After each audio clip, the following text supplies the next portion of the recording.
Boa noite, pessoal. Boa noite, boa noite. Tá? Hoje, Boa noite. 14 de novembro, faltando aí 21 dias para o Natal. Tá? Já chegou um calorzinho bom aí, né, Juliano? Juliano que adora calor. Tá? E nós aqui na Pedra Branca, mas aqui tá fresquinho, tá? Aqui tá bom, aqui tá bacana. Tá? Europeu. Tá? Então, hoje, né, vamos ter um tema muito especial aqui, um convidado muito especial, o Alexandre Marques, tá? E aqui da Pedra Branca, né, Juliano? Agora das 8 até às 21 horas, né? 20 às 21 horas, estaremos aqui desenvolvendo o tema Primeiros Socorros, tá? E de uma forma que você esteja preparado para, se houver uma necessidade, ligar o SAMU, né? O serviço de emergência. Serviço de emergência, né? E saber o que solicitar e como solicitar, tá? E o que explicar, né, para os atendentes para que o serviço seja rápido, né, eficiente e que lhe traga a segurança necessária, certo? Então, aí já prepare suas perguntas, Juliano, e quem quiser interagir, fazer suas perguntas, como é que entra em contato com a gente aqui no Prevenção Saúde e... Beleza. Tá bom. Então, pessoal, boa noite mais uma vez. De Palhoça para o Mundo, capital Do mundo. Palhoça, capital do mundo, que aqui já Pedra Branca diretamente. Lembrando que o programa é todas as quartas-feiras ao vivo das 20 às 21 horas. E hoje o pessoal que está nos assistindo aí, tanto pelo YouTube quanto pelas redes sociais, pelo Facebook da TV Pedra Branca, ou o Facebook da Derma de Manipulação, ou o Facebook da Sunhead Férias Especiais, pode nos mandar sua pergunta aí, que a gente vai estar, aliás, a gente não, o Alexandre aqui, que é o especialista, vai estar nos explicando e falando as dúvidas. Vale lembrar que esse assunto é um assunto de suma importância, no meu conceito, acho que é um assunto muito interessante, principalmente agora no verão que está chegando aí, vários casos de urgência e emergências aí, e a gente vai estar falando um pouquinho que situações pode estar solicitando o SAMU, se não solicita, por que não solicita e assim por diante. Perfeito?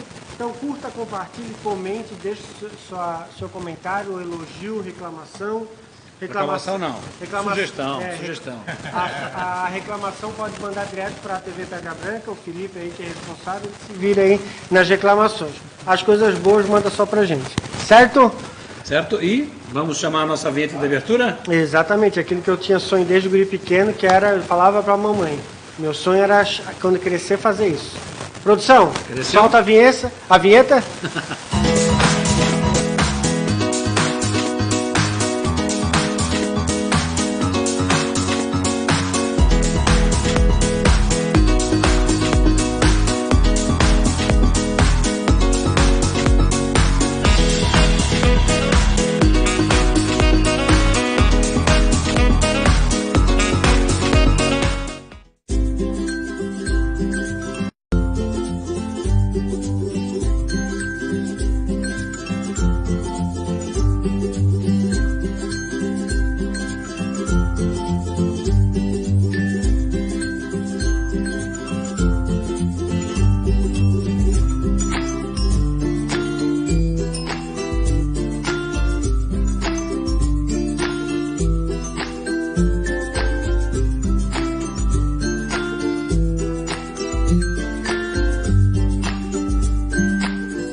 É isso aí, pessoal. De novo, ao vivo, direto da Palhoça para o Mundo. Hoje estamos aqui com o Alexandre Marques, que vai falar sobre primeiros socorros. Aqui a gente acabou de assistir o vídeo do Regenera Emoção, que a Sunhead é uma das patrocinadoras do programa, a Sunhead que cuida de peles especiais. Então aqui a emoção é em tratamento de ressecamento, paciente em tratamento de câncer, independente de qual tipo de câncer e assim por diante. É isso? É isso, né? Então vamos iniciar aqui nosso tema de hoje, que é primeiros socorros, né?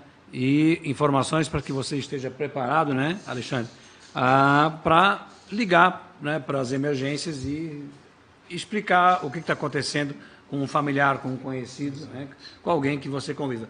E é tão interessante, né, porque isso é um assunto, na verdade, de prevenção, né? O susto, a ansiedade, né, às vezes levam a uma condição que a pessoa... Desequilíbrio emocional, né, desse momento. Isso, que é né? fácil. Não encontra nem o número do telefone, como é que eu faço, o que eu vou dizer, né? Tenta ligar, pedir socorro, me ajudem, porque não é essa a informação que é necessária. E por isso está aqui, né, um especialista, né, Alexandre Marques, né, que vem ele é da SOR Treinamentos, né, que é uma empresa que dá treinamentos para as emergências, né? Tá? E o Alexandre, então, vai relatar tudo sobre emergências para a gente, ok? Fique à vontade para questionar. Alexandre, vamos lá, vamos começar a falar do teu lado profissional, né? Certo. E, então, tu és um profissional da emergência? Isso, eu sou um socorrista, né? Sou socorrista do SAMU há 13 anos, bombeiro comunitário também há 14 anos, e com diversos cursos de formação nessa área, na área da enfermagem, na área do atendimento pré-hospitalar, da área de resgate. Sou pós-graduado em urgência e emergência pré-hospitalar e com cursos de nível internacional aí, também de instrutoria, né? Onde a gente faz treinamento e capacitação tanto com público leigo como com pessoas especializadas da área da saúde e da área de resgate. Sempre visando o preparo das pessoas para ter a tranquilidade na hora da emergência, de poder saber o que fazer, atender da forma adequada, visando sempre salvar vidas, né? E proteger patrimônios também. Juliano, um tema muito abrangente, né? Sim, porque vocês devem receber, né, infinitas, né, ligações de diversas formas, com dificuldade ou facilidade de expressar o que está acontecendo, com certeza. Né? Agora, também não conhecia, não sabia que tinha tantas qualificações, né, para essa profissão, porque a gente pensa, não, que tem lá, tem um médico, tem um enfermeiro, tem um técnico de enfermagem, tá? Será que tem farmacêutico nesse grupo também? Né? E, na verdade, já relatasse aí, pode falar alguns cursos que são interessantes. E tu trabalha na área há quanto tempo já, nessa área? No SAMU há 13 anos, como socorrista. Como socorrista. Né? E vocês têm, com certeza, uma necessidade de fazer capacitação periódica, né? Sempre, reciclagem. Até porque a área de emergência, ela é muito dinâmica, né? Então, a todo momento existem novos protocolos, novas formas de atender situações que eram atendidas anteriormente. Sempre com uma técnica nova, uma tecnologia nova. Então, os profissionais dessa área precisam constantemente estar se reciclando para bem atender a população. Porque tem alguns protocolos que, dependendo do local do país, se baseiam em protocolos internacionais, né? Exato, Juliano. Então, por exemplo, eles mudam, o Alexandre vai precisar melhor do que eu, mas a cada 2 anos ou 4 anos vem a atualização, né? Há alguns anos atrás se tinha o protocolo de massagem cardíaca e respiração, né? Isso. Hoje já aboliu-se isso, né? Vem o leigo apenas as compressões. As compressões, né? Que foi identificado que só as compressões já ajudaria de alguma forma, né? Mas eu acho que o tema aqui principalmente é que a sociedade em geral, tendo um pouco conhecimento, pode auxiliar muito o trabalho do SAMU. Exato. E de qualquer equipe de saúde já dando início a um atendimento, né? Seja isolando o local para a equipe chegar, enfim, eu acho que tem várias coisas que nós, vamos dizer assim, meros mortais, né, podemos estar contribuindo para ajudar a salvar a vida daquela pessoa que está ali com um problema ali. Antes de a gente continuar, só queria salientar que a gente já está com 107 pessoas ao vivo, 39 compartilhamentos. Lucimar Bado, baita Alexandre, grande profissional e excelente professor. Alô, Lucimar. Um abraço, nosso aluno. Aqui pelo YouTube a gente está com a Sara Suzuki, muito interessante este assunto, parabéns, tia Sara. A tia Sara. A tia Sara. Olha, tia Sara, um abraço. A Cláudia Oliveira está dando oi. A Cláudia está dizendo que está ela e a tia Sara assistindo. Tomando vinho. Bem provável. A Jussani Rivarola, parabéns, Alexandre. Tenho certeza que você vai tirar muitas dúvidas, tanto de leigos como de profissionais. e o Volney Fraga está dando boa noite também.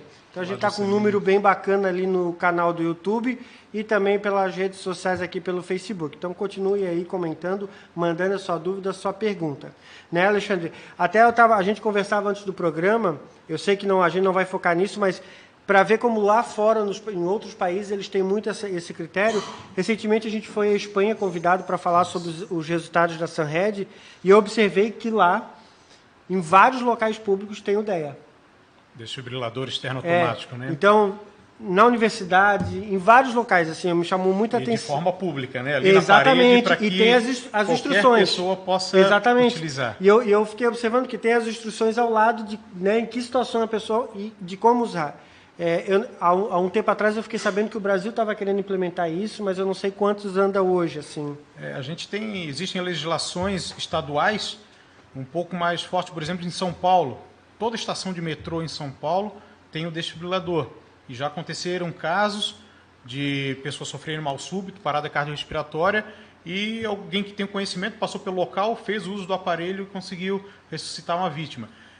Em Santa Catarina a gente está derrapando um pouco ainda, a nível de Brasil também, mas a tendência é que a gente chegue a um nível mais avançado nesse entendimento de legislação. Só para conhecimento rápido, assim, a gente está numa cidade, né, considerada capital do Mercosul, né, na Grande Florianópolis, e tu vai encontrar o aparelho desfibrilador que qualquer pessoa pode utilizar, o leigo pode utilizar porque ele fala o que deve ser feito, ele tem mensagens de voz. Então qualquer pessoa pode, mesmo sem treinamento. Imagina com um treinamento básico, fica muito mais fácil e salvaria vidas. Tem um local comercial aqui, de grande porte, que tu entra na loja e o aparelho está na parede. Mas você vai em escolas, universidades, aeroporto de Florianópolis, tem o aparelho? Tem, mas está lá dentro de uma sala de enfermagem com a equipe trancado, médica. Né? Não tem acesso direto à população. Então isso precisa ser mais divulgado, precisa realmente uma legislação eficiente para que todos tenham acesso, porque é um aparelho que, se usado a tempo, de forma correta, ele salva a vida. Como as técnicas que a gente vai falar aqui também. Sim, né? sim. Então exatamente. É importante que as pessoas conheçam isso. Né? E todas as nossas palestras, nossos treinamentos, a gente leva esse conhecimento para as pessoas, para que também comece a cobrar do poder público, né, a instalação desses aparelhos, ou que seja criado um projeto de lei visando a colocação desses aparelhos nesses espaços públicos, né? Terminais de ônibus, terminal rodoviário, aeroporto, escolas, universidades, shopping, igrejas, por que não? Teve uma igreja que fez um treinamento com a nossa equipe e implantou, fez o curso de brigada, treinou as pessoas da igreja e, se eu não me engano, também estão adquirindo equipamentos, bolsa de resgate, ideia e tal, para ter dentro das suas unidades. Claro, interessante. É a coisa do conhecimento, né? Exatamente. Até então, ninguém nunca pensou nisso, né? Vamos dizer, num determinado grupo, num determinado local, e não tem noção do que isso possa ser tão muito importante, engraçado, né? Gesto, é que a necessidade muitas vezes vem com a tragédia.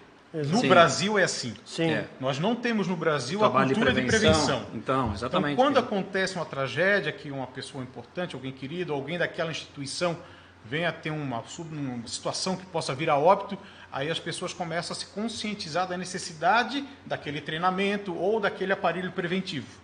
Em escolas, por exemplo, né? Teve escolas que a gente ofereceu treinamento e não quiseram pela questão, é custo e tal.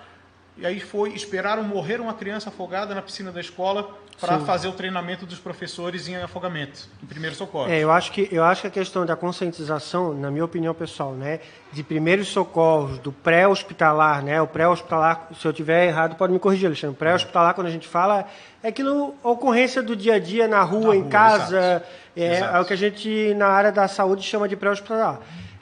Deveria ser obrigatório, no meu conceito, na base de escola, ter esse treinamento, ter essa fundamentação, porque a gente está falando de vidas. Então, quando eu falo de vidas, pode ser meu tio, meu pai, minha mãe.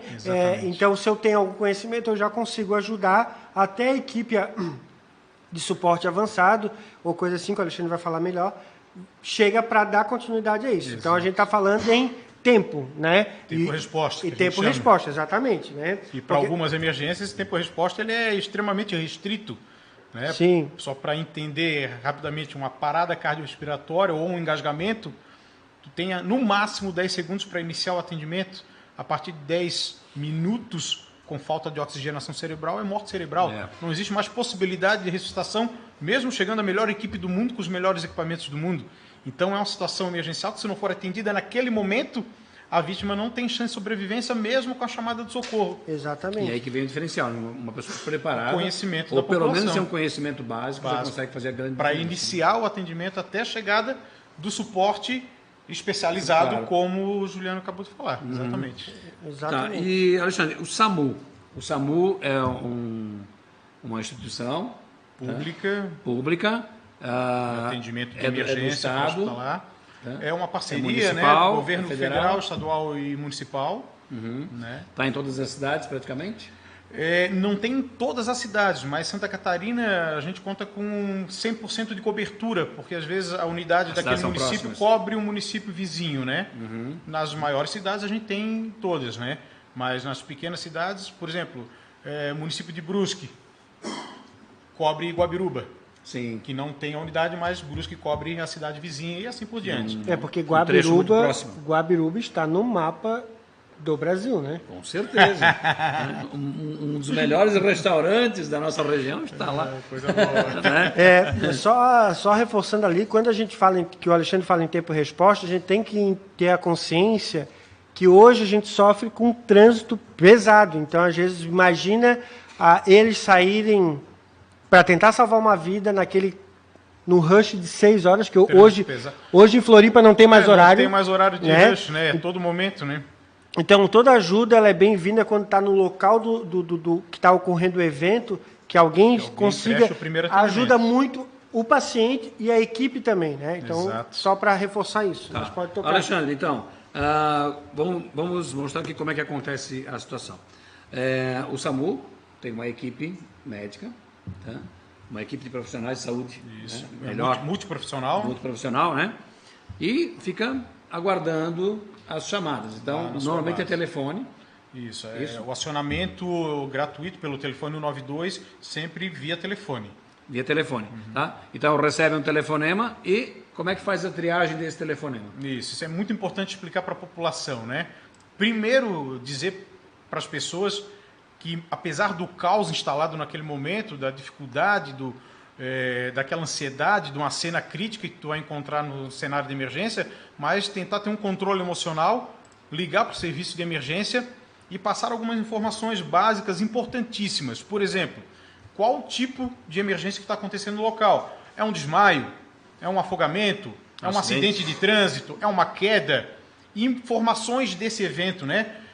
Que tipo de colisão, que tipo de queda, mais ou menos que altura, se é adulto, se é criança, se é masculino, feminino, quantas pessoas foram afetadas por aquele incidente, se a pessoa está respirando ou se tem um sangramento visível.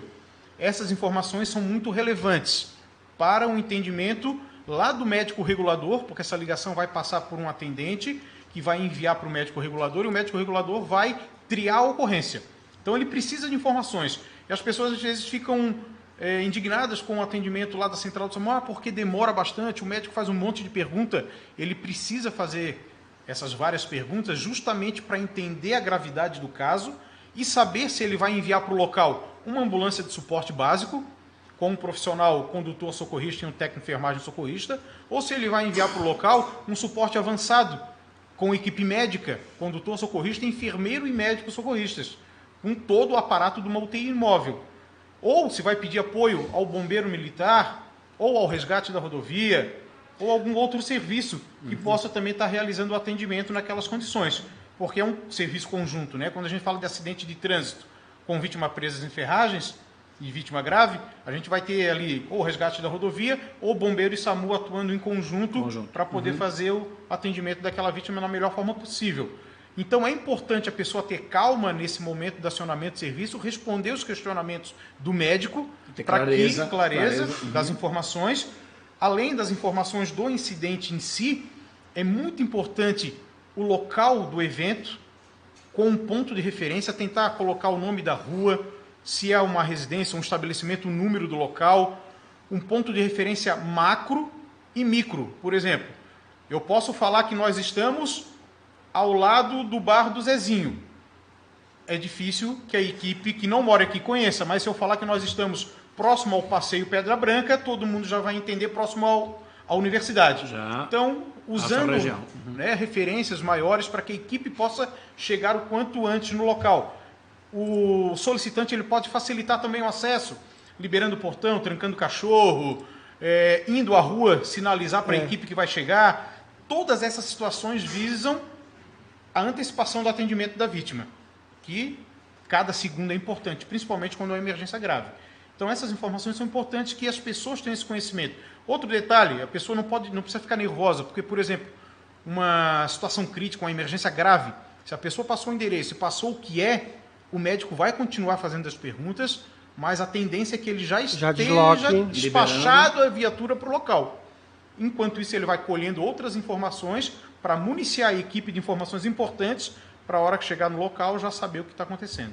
Porque isso vale salientar para o pessoal que está nos assistindo, tem vários comentários aqui, eu já vou ler, é que toda essa busca de informações é para... A gente tem que saber que, vamos supor, nesse exato momento, duas pessoas podem estar precisando de SAMU, uma com uma parada cardíaca e uma que caiu de moto, mas está estável. Só escoriação. Exatamente. Então, se o médico lá ou a equipe do SAMU desloca a equipe avançada para atender a moto e o que está parada...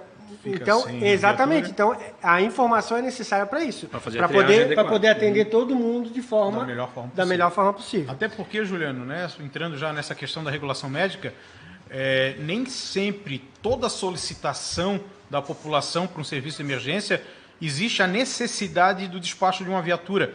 Existem muitas situações, isso é muito corriqueiro, onde o solicitante fica muito nervoso, ansioso, querendo ambulância, mas é uma situação que, com calma, o médico orientando por telefone, às vezes consegue resolver a situação no local. Uma febre de uma criança pequena, às vezes o familiar já tem o medicamento em casa, o antitérmico. Pesquisa isso com o médico regulador, ele vai te informar, te orientar o melhor a fazer no local, até que haja necessidade de ambulância ou até que resolva o problema só com orientação médica mesmo.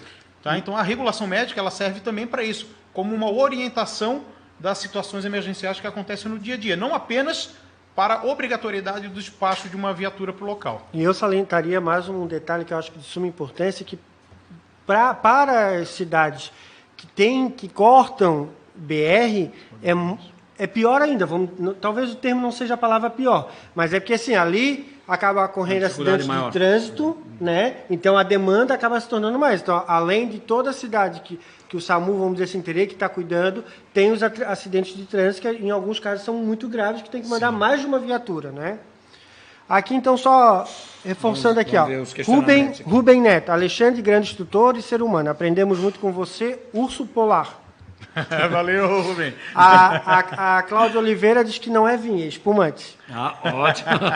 Amanhã é feriado, muito bom, certo. Muito bom. Jussane Rivarola, parabéns, Alexandre, tenho certeza que você vai tirar muitas dúvidas, tanto de leigos como de profissionais.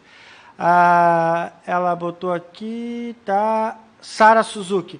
Precisaria de abrir mais espaço para treinamentos, porque tem necessidade desse treinamento, mesmo que seja leigo. Né? Eu acho que o Alexandre também vai falar isso, principalmente os cursos que a empresa que ele faz parte dá, se é só para leigo, profissionais de saúde, ele vai falar ainda. Aline Amaral. Parabéns, meu amor, grande homem, profissional e melhor instrutor. Tenho orgulho de ter você como marido e como pai dos nossos filhos. Te amamos, estamos aqui te assistindo. Bacana. Inclusive, o Alexandre foi pai há 2-3 dias, essa semana. Quinta-feira, está lá cuidando do nosso baby. Muito legal, parabéns. Marina Pereira, parabéns, Alexandre, ótimo instrutor. Fico feliz por você estar representando a nossa empresa SOR Obrigado, Marina. Treinamentos. Marisa Souza, boa noite, Gerson, Juliano, um grande abraço a vocês e ao convidado da noite. Parabéns pelo programa e o assunto de hoje realmente é muito importante. Esse alerta faz a diferença nessas horas difíceis. A Valéria Steinbach está dando boa noite. Um abraço, Valéria. A Valéria, eu já vou contar a história da Valéria. A Valéria Steinbach, ela perguntou, SAMU tem um médico por turno? Sim, Valéria. É que a Valéria, às vezes, ela é teimosa, ela tem a dor de cabeça, mas é bem intensa. Aí ela quer chamar a SAMU. Aí eu digo pro pessoal, leva ela de arrasto por coisa. Não tem nada que chamou a SAMU porque tá com dor de cabeça e a pressão aumentou. Tá certo. Aviation Show. Que orgulho vê-lo falar ao vivo e com interações. Conheço de longa data, excelente profissional, um verdadeiro doutor no assunto. Maravilha. Obrigado, amigo. Rafael Lauritzen, de Brusque. Rafael de Brusque. Opa. O Alexandre trabalha no SAMU de Brusque, Rafael. Boa noite, amigos. Como de costume, assunto muito interessante. Abraço de Brusque. Abraço, Rafa. Edu Silva, muito bom programa, parabéns.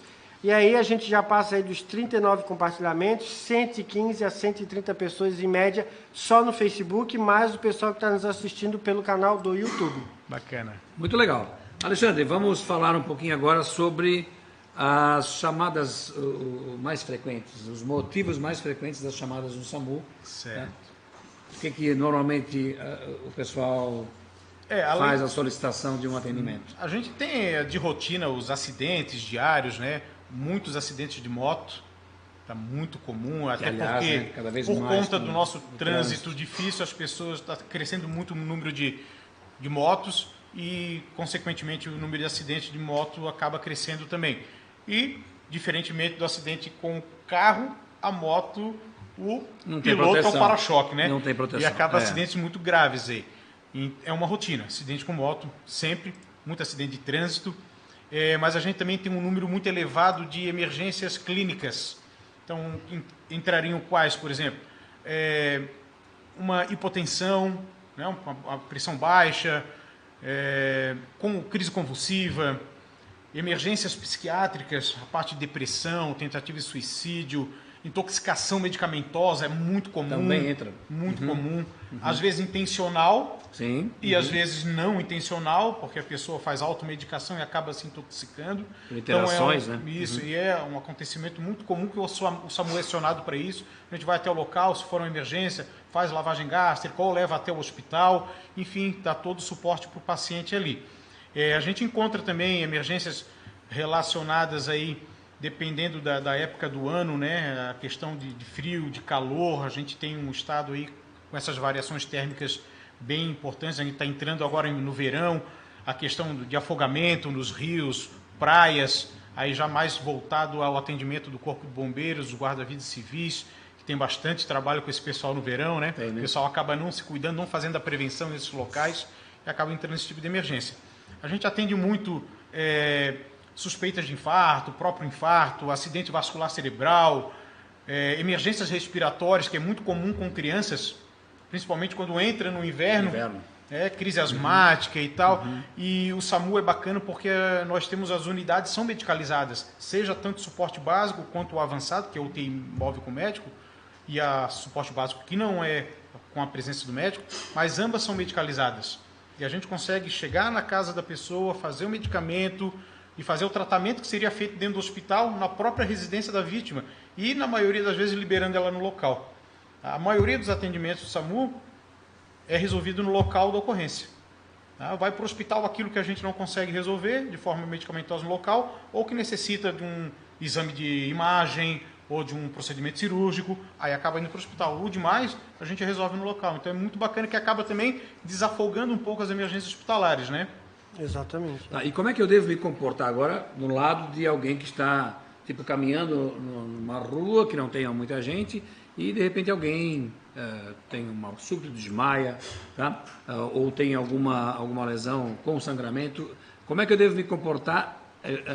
Ligando para lá, isso já ficou mais claro, tá?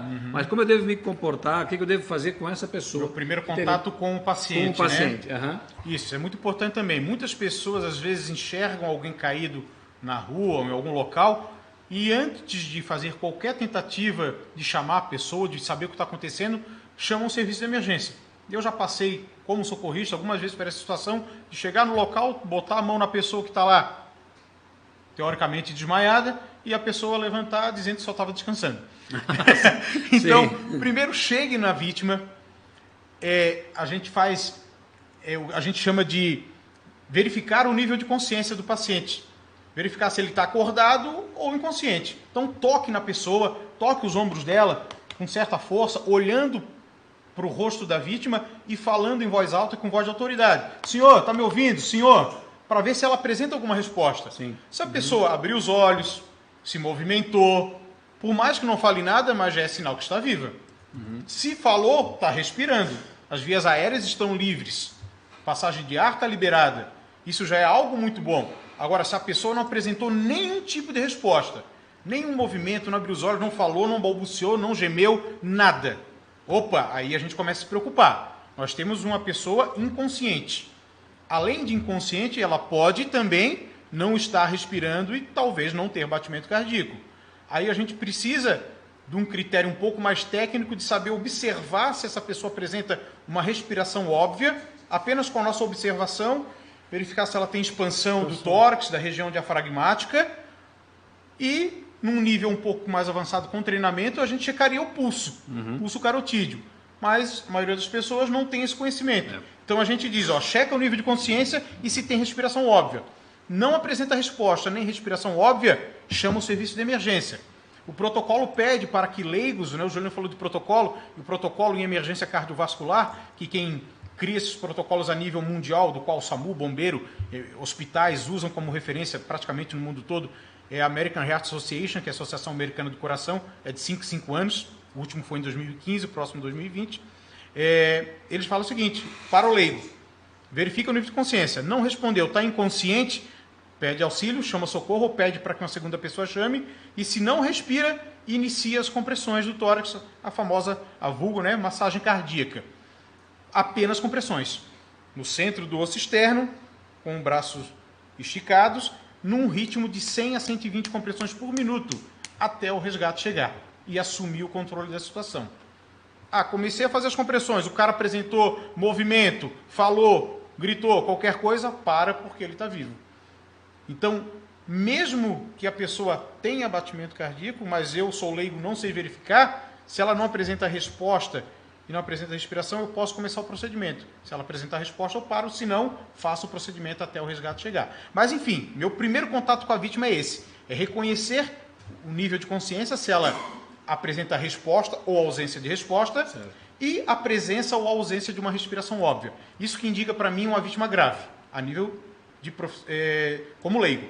Para profissional, eu tenho que ter 3 critérios. Ausência ou presença de consciência, ausência ou presença de respiração óbvia e ausência ou presença de pulso, pulsação, batimento cardíaco a nível de pulso carotídeo. Juliano. Mas enfim, assim, só para reforçar um pouquinho mais, toda vítima inconsciente a gente trata como vítima grave, até que se prove o contrário. Sim. Então encontrou a pessoa lá caída, fez a identificação, não respondeu, independente de apresentar respiração ou não, chama o socorro. Porque ela pode estar sofrendo um mal súbito, uma emergência clínica importante, do qual eu, leigo, não sei identificar. Ela pode estar sofrendo um infarto, pode ter sofrido um AVC, pode estar com uma hipotensão, teve um desmaio, pode ser uma hipoglicemia, sim, que é muito comum em diabéticos ou pessoas que estão em atividade física e não se alimentaram. É uma emergência que a gente atende muito. Então é importante a identificação e chamar o socorro rapidamente, para que aquela emergência clínica que pode ser revertida ainda facilmente não evolua para algo mais grave, podendo chegar à morte. E da mesma forma, nessa hora também, a informação muito clara. Né? A informação muito clara. A pessoa está dessa forma, caída, não sinto responde, respiração, ou não sinto uma respiração forte. Isso que é legal, né? Quando, mesmo sendo leigo, mas se eu passo lá para o médico regulador, para a central de emergência que eu acionei, de forma precisa, clara, essas informações, eu estou com um paciente aqui caído ao chão, ele não responde aos estímulos, está inconsciente, vejo respiração, ou não, mas não sei o que aconteceu com ele, não temos informação, aproximadamente tantos anos, apresenta sudorese no corpo ou não, palidez, enfim, passa aqueles sinais que tu encontrou no corpo da vítima para a regulação médica, e ele vai começar a triar essa ocorrência, tentando diagnosticar mais ou menos o que está acontecendo e enviar o recurso adequado para o local. Isso é muito importante. Com calma, sempre com tranquilidade, para que a equipe médica possa ter o máximo de informações possíveis para oferecer o melhor atendimento. Melhor orientação. Né? Exatamente. Eu acho que o Alexandre frisou uma situação bem importante, né? Seja para o leigo, para o profissional ele já é trabalhado e treinado para isso. Sim. Mas o leigo ele tem que ter a calma, né? Não adianta eu querer ajudar alguém se eu estou mais tenso do que eu. Então, a primeira coisa eu acho que uma das primeiras coisas é ter calma, tranquilidade, principalmente para reportar. Eu já vi. Não é fácil, né? Sim. Não é fácil. Eu já vi situações de que o pessoal se queixou que, vamos supor assim, ligou porque a vítima tinha tentado suicídio, tomado alguns medicamentos. Mas o médico quer saber até quantos medicamentos. Sim, ele quer saber porque isso vai fazer diferença na conduta da equipe, local. assim por diante, né? Então, são perguntas estratégicas, não se pergunta por... Até porque tem medicamentos que não necessariamente vão ter alguma alteração, né, clínico-fisiológica importante no corpo da vítima. E tem outras que são extremamente tóxicas, né, podem causar depressão respiratória, enfim. Vocês podem até responder melhor do que eu isso, né? Exato. Mas, exato, vai causar uma emergência grave. Então, é importante saber qual a substância, muito, né? Quantidade, mais ou menos, que foi ingerida, qual substância que é e o tempo que foi feita a ingestão daquele produto. Sim. A partir dessas informações, o médico começa a formular, né, a gravidade do caso e se apenas orienta ou se realmente tem a necessidade do despacho de uma ambulância. E qual ambulância, né? Suporte básico, avançado, de vida. Uhum. O Alexandre comentou lá no início, é uma pergunta que eu quero fazer para ele, porque eu venho observando assim que vem acontecendo com maior frequência os engasgos, né? Certo. E o engasgo é aquela coisa, como tu falou, é questão de segundos, né? Porque é muito rápido. Muito rápido, né? E como é que um leigo pode tentar auxiliar, Alexandre? Importante. As situações de engasgamento, a gente divide o atendimento, a forma de atender. Primeiro, pessoas conscientes, existe uma forma de atendimento para crianças e adultos, e outra forma totalmente diferente para bebês. Bebês de 0 a 1 ano, vamos classificar dessa forma. Isso, acho que o diretor está botando. A gente tem uma imagem, né? A imagem do adulto ali, a outra, por favor.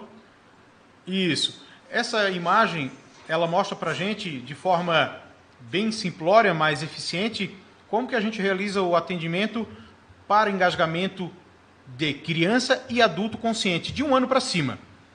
Tá? Então a gente faz a famosa manobra de Heimlich, que é a compressão abdominal. Então o desenho está mostrando ali para a gente como é que é a pegada da mão, bem na região acima do umbigo, a outra mão vem por trás, né, abraça o corpo da vítima e faz um movimento em J, para dentro e para cima, em um movimento único, tantas vezes que for necessário, até que provoque o desengasgamento e possa expelir aquele objeto ou o corpo estranho que ali se encontra, liberando as vias aéreas e desengasgando o paciente. Essa é a forma básica de atendimento. Isso vai acontecer quando? Se você realizar o atendimento nos primeiros instantes. Porque se passar 1 minuto, 1 minuto e meio, 2 minutos, a pessoa fica sem oxigênio e desmaia. A partir do desmaio, a gente tem um problema um pouco mais grave.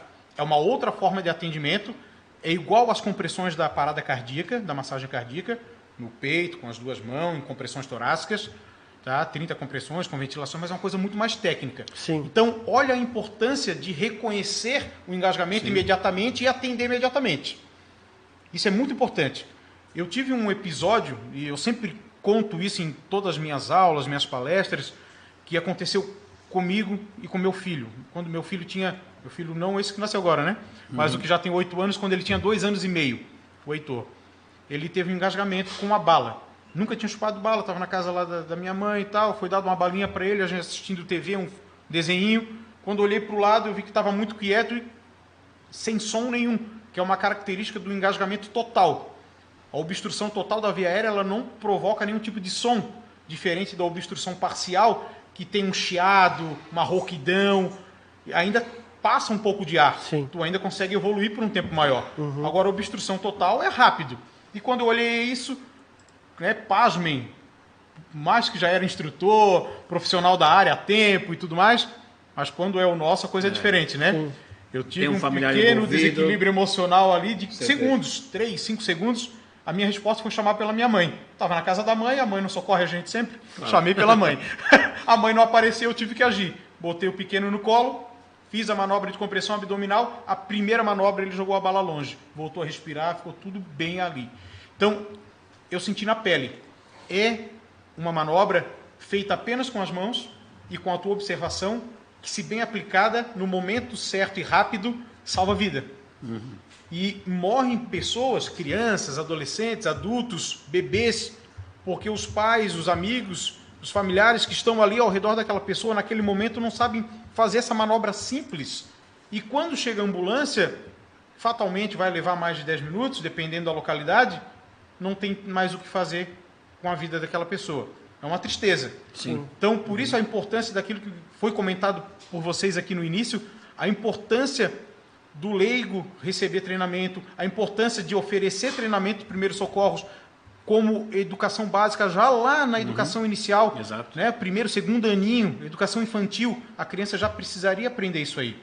A escola que o meu filho estuda atualmente, eu fiz um projeto lá com a escola, Socorrista Mirim. Então, crianças de 6 a 12 anos de idade recebiam treinamento de primeiros socorros. Como acionar, como atender situações pequenas, rápidas. Legal isso. E um projeto que vai para frente, aquilo ali se multiplica, as crianças levavam conhecimento para os seus pais, os pais interagiam com a gente, e foi muito importante. Teve uma situação, a gente foi no Dia do Estudante, no ano passado. Eu fiz uma apresentação em sala de aula na escola do meu filho, para todas as crianças do 1º ao 6º ano. É uma palestrinha de 25 minutos exatamente sobre esse tema, engasgo. E um menino autista, de 11 anos, se eu não me engano, estava assistindo, nem participou, ele só assistiu o que eu falei, e o videozinho, e o meu filho lá de instrutor auxiliar, com as criancinhas brincando, mostrando como faz. O irmãozinho de 6 anos se engasgou com uma uva, os pais não souberam o que fazer, naquele desespero, a criança engasgada. Ele tinha informação. Ele viu, quando ninguém mais podia fazer alguma coisa, ele levantou, pegou o irmãozinho por trás, fez o procedimento, desengasgou o irmão. Então, eu costumo dizer uma que coisa maravilhosa, né? Eu costumo dizer que o procedimento de engasgo ele é simples, mas de muito resultado ali, né? Exato. Alexandre, só A uma gente poderia passar o de bebê, né? De bebê, Falamos sim. o de adulto e criança. A situação do engasgo do bebê, ele é um pouco bem diferente, o posicionamento do bebê. Então, a gente o primeiro quadro ali, a gente bota o bebê sobre o nosso braço com a barriga para baixo e a cabeça mais baixa que o restante do corpo. Certo. Porque engasgo de bebê geralmente é pelo quê? Mamar. Papinha, né? Substâncias mais pastosas ou líquidas. Então, se tu colocar a cabeça para baixo, a própria força da gravidade já auxilia ali na retirada do produto. E aí a gente faz, naquele desenho da mão ali, ó, 5 tapas de cima para baixo na diagonal entre as escápulas do bebê. 5 tapas. Com força moderada, mas que provoca essa força para expelir o que está engasgando o bebê. 5 compressões, 5 tapas entre as escápulas, vira o bebê para o outro braço, como mostra a imagem, a segunda imagem, vira o bebê para o outro braço, de barriga para cima, com a cabeça mais baixa que o restante do corpo, e com 2 dedos no centro do osso externo, faz 5 compressões. E vai revezando. 5 tapas nas costas, com 5 compressões no peito, até desobstruir. Ou até ficar inconsciente, e aí é a RCP. Continua aquele mesmo procedimento do engasgo de perguntar se a pessoa está precisando de ajuda ou já vai direto para o procedimento? Não, continua, bem falado, né? O primeiro contato com a vítima, você precisa de algumas informações básicas. Isso, claro, mais em adulto, né, Alexandre? Sim, porque criança, às vezes, vai... Como fica meio dúbio, né? Teu caso do teu criança filho. É dúbio, mas adulto você precisa primeiro reconhecer que é um engasgo, ter essa certeza. Então você vai perguntar, com licença, senhor, está engasgando?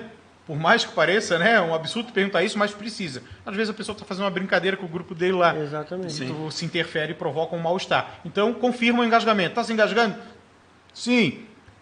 Eu tenho conhecimento de primeiros socorros. Posso lhe ajudar? Sim. Então é reconhecer o engasgamento, oferecer ajuda e se identificar. Aí você realiza o procedimento. E vale lembrar rapidamente, Gerson, que para quem é leigo, o Alexandre ainda vai falar aqui, quem é leigo e quer fazer um curso desse, vale salientar que não adianta você achar que fez um curso uma vez na vida e está tudo certo. Exato. Vai ter que fazer reciclagens. Sempre. Eu fiz o meu há muito tempo atrás, eu não me lembro muita coisa hoje, porque é prática. Se tu Acaba tá ali, praticando. então tem coisas que ainda me lembro, tem coisas que não. Alexandre, o nosso tempo já está... Tu vê que vai rápido o negócio aqui. Nossa, já? Não, mas eu queria que tu falasse um pouco sobre o que fazer na queda de um idoso, tá? Porque tem aquela história, né? O idoso teve a queda porque teve uma fratura ou fraturou porque teve a queda. Né? Como eu faço com esse idoso que teve uma queda que eu vejo que houve uma fratura? É muito comum na queda do idoso acontecer fratura, né? Até por questões já fisiológicas, de osteoporose, outros critérios aí que podem interferir nesse caso. Então, primeira coisa, sempre que tem um trauma associado nessa queda, bateu cabeça, houve um corte, tem sangramento, viu que a perna ou o braço tem uma deformidade ou muita dor, quando você vai tentar manipular o corpo dessa pessoa, não movimente ela de forma desnecessária. Certo. Deixe ela no chão tentar como está, acertar, né, a de uma posição, forma né? confortável ali, né? E de forma neutra, corpo alinhado.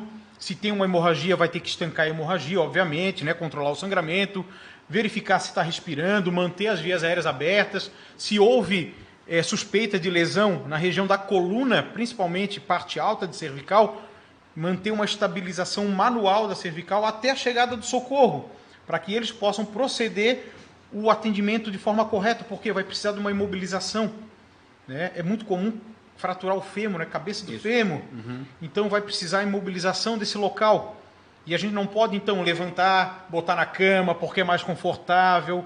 Mantém ela ali, chama o socorro rapidamente e ofereça conforto emocional para essa pessoa. Continua conversando Conversa com ela, interage, mantém ela ali, sempre conversando com você, né? Vai ficar tudo bem, conforte ela e vai sempre monitorando para ver se ela não vai agravar o estado geral, né? Aí parou a respirar, parou o pulso, aí é outra situação que a gente precisa prestar uma reanimação. Mas fora isso, são esses cuidados básicos, mas não faça movimentação desnecessária, porque você pode agravar a lesão. Às vezes a lesão de um osso que está fraturado, mas ainda está alinhado, e tu movimenta de forma desnecessária, aquele osso desalinha e pode perfurar e cortar tecido muscular, né, pele, um vaso sanguíneo. E aí o que era uma simples fratura, tu transformou numa hemorragia grave, podendo levar a pessoa à morte. Então mantenha a pessoa no local, tranquila, e aguarde o socorro chegar. Sem fazer o que não sabe, né? É porque vai precisar de equipamentos de mobilização. Então não adianta movimentar a pessoa dali porque só agrava a lesão. Certo. Tu falasse agora também de hemorragia, estancar a hemorragia. Como é que a pessoa pode fazer isso? É muito importante, assim, ó, na hemorragia grave, né? Não aquele cara, como o Juliano falou, caiu de moto, de bicicleta e ralou, né? Está sangrando. Que é a escoriação. A escoriação. Aquele pequeno sangramento, pequenos cortes, não vão provocar nenhum mal maior, nenhum choque hemorrágico na vítima. Mas quando a gente tem ferimentos muito profundos e que possam atingir principalmente vasos sanguíneos, veias e artérias, aí a gente tem uma hemorragia grave. Ou mais acidentes de carro. Isso. Né? Acidentes diversos, às vezes ferimento por arma de fogo, por arma branca, facada. São situações aí que podem provocar muito sangue, muito sangramento. E no local do sangramento, então, a gente precisa realizar com o correto gás estéril. A gente não vai ter isso todo momento, em todo lugar. Então, o pano limpo, o mais limpo que você tiver. Mas tem que ser um tecido, algo que possa absorver aquilo ali. Então, tu vai botar, pode ser a camisa, pode ser um lenço, uma toalha, né, qualquer tipo de tecido. Dobra, bota sobre o local do ferimento e faz compressão direta sobre o local da hemorragia. Porém, eu preciso ter uma proteção na minha mão. Porque se for um conhecido, que eu conheço o histórico de saúde da pessoa, tudo bem. Mas se é uma pessoa que eu não conheço, essa pessoa pode ter algum tipo de doença transmissível pelo sangue. Então, é necessário que eu tenha uma proteção, uma barreira de proteção. Eu não vou andar com luva todo dia no meu bolso, no meu carro. Plástico. Mas, às vezes, um plástico, uma sacolinha de supermercado, envolve na tua mão e... Ou se a pessoa está consciente, pega o pano, bota aqui, meu amigo, dá tua mão aqui, aperta. Já está valendo. Já está controlando a hemorragia. Então, primeira técnica, compressão direta sobre o local do sangramento. Essa compressão direta, ela pode ser substituída por um curativo compressivo, uma atadura. Eu não tenho atadura, um lenço, uma toalha, enrola ao redor, bem comprimido mesmo, para que faça aquela compressão, substitua a compressão manual pela compressão do curativo. A técnica seguinte é o torniquete, mas aí a gente precisa de treinamento. Não existe mais aquela técnica antiga, Juliano, de elevação do membro, pressão em ponta arterial. Isso já caiu no protocolo do PHTLS lá em 2007. Tá? Então é um cuidado que a gente tem que ter, porque em alguns locais ainda é ensinado, para o leigo principalmente. Então não tem necessidade. A compressão direta, não deu com a compressão direta, é torniquete. Mas fica na compressão direta, não sei fazer com o torniquete, fica na compressão direta até o resgate chegar.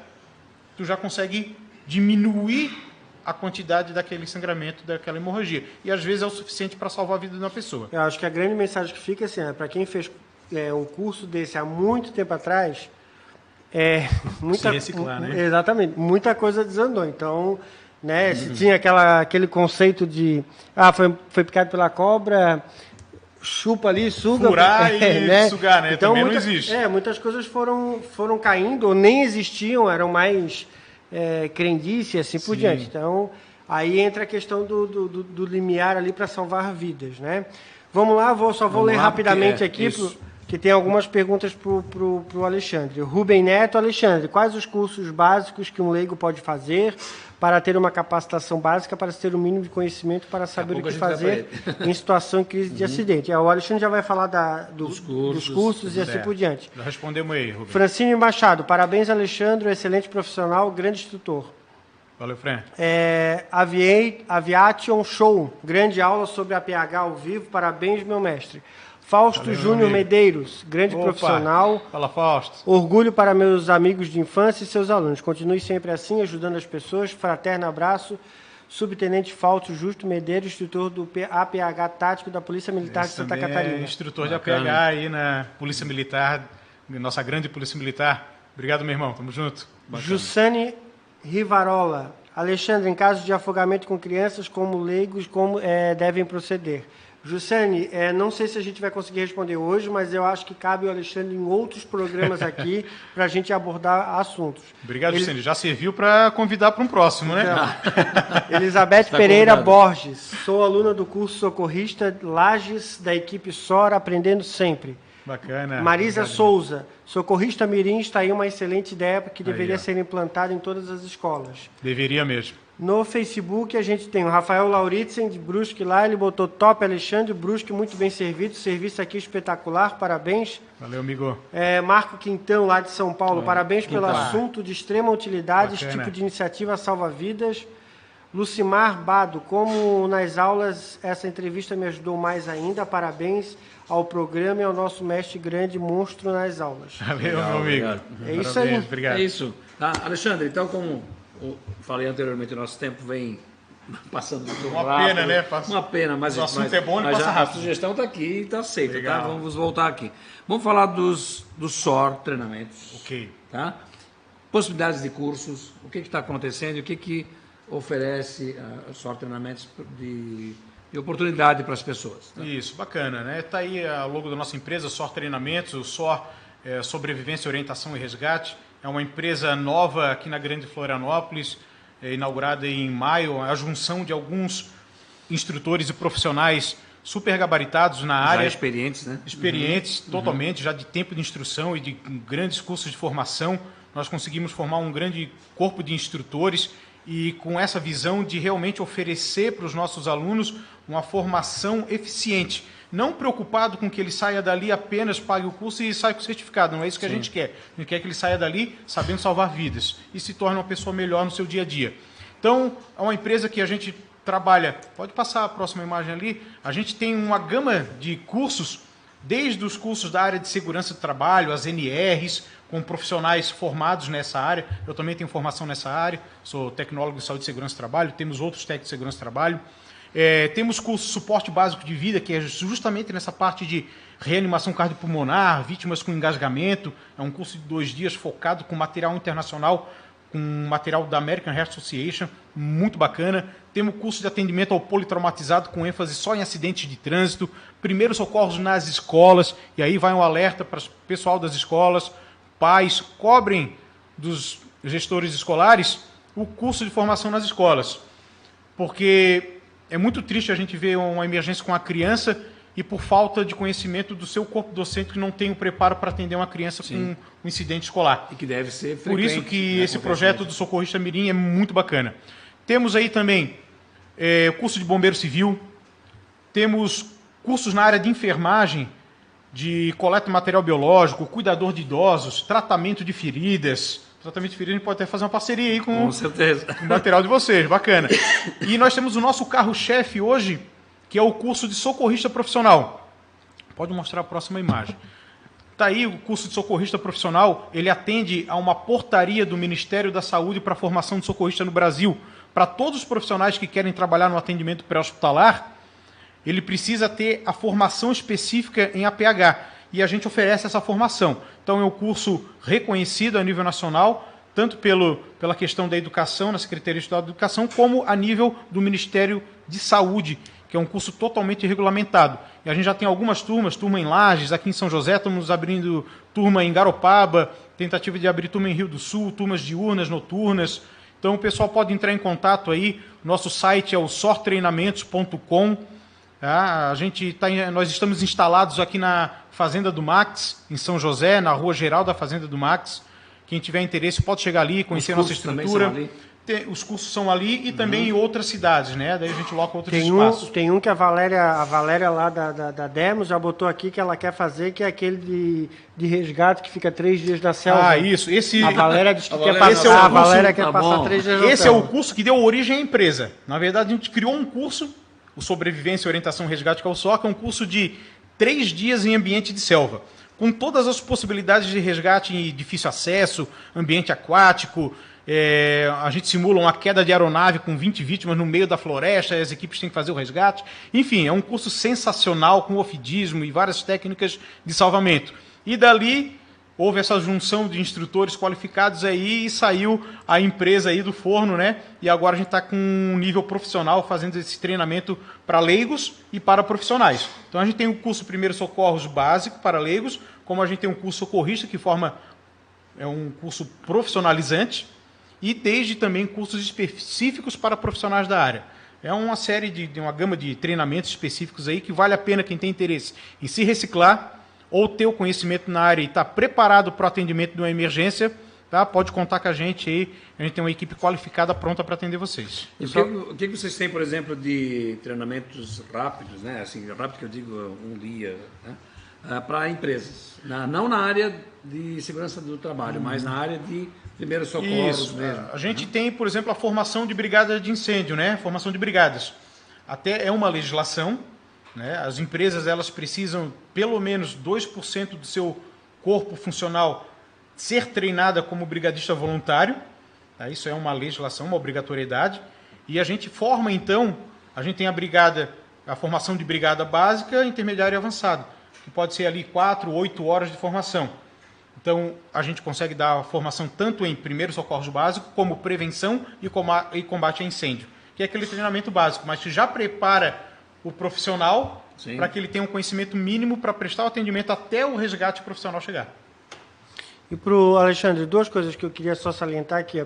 Primeiro, o curso de socorrista, não estou fazendo merchan para o curso, mas é porque pode fazer. Como eu trabalhei 20 anos dentro do hospital, acho que é fundamental. Ali o socorrista, eu acho que o pessoal que trabalha em hospital, que quer aumentar seu conhecimento, porque vale lembrar que às vezes na UTI que a gente está trabalhando, ou até na clínica médica, às vezes pega aquele paciente daquele quadro, até médico chegar, por mais que esteja no hospital. Então eu acho que é um curso que é válido também, né, Alexandre? Extremamente válido, porque esse curso ele atende a necessidade tanto de leigos quanto de profissionais da área. É um curso bem avançado, ele é 310 horas, é quase uma pós-graduação, muito técnico. Ali a gente vai abordar emergências clínicas, emergências traumáticas, parto emergencial, múltiplas vítimas, toda a parte de legislação, toda a parte de anatomia, fisiologia humana. É um curso bem completo mesmo.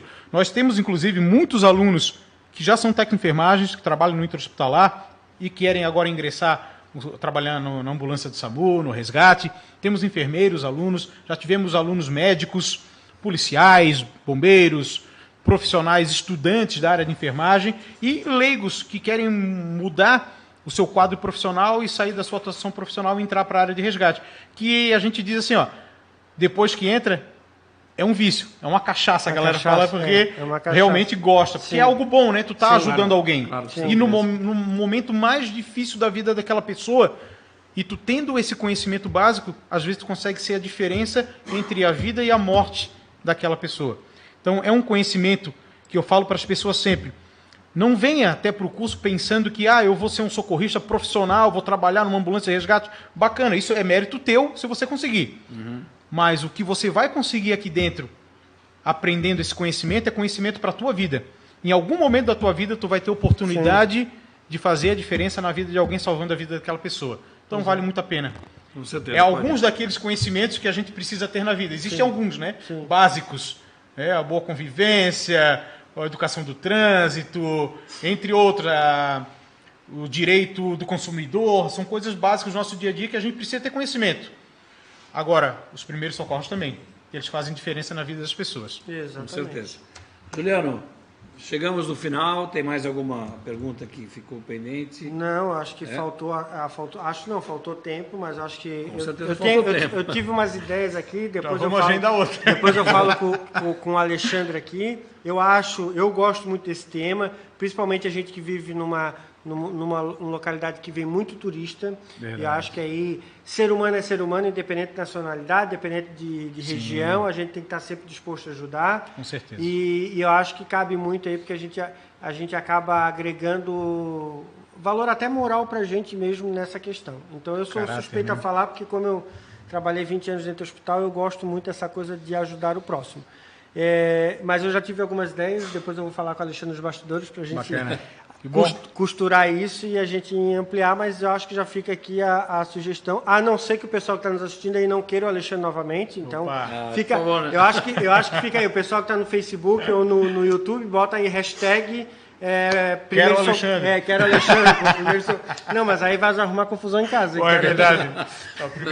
Hashtag primeiro socorro. Isso, acho que fica melhor. E aí a gente traz o Alexandre aí, principalmente nessa época de verão.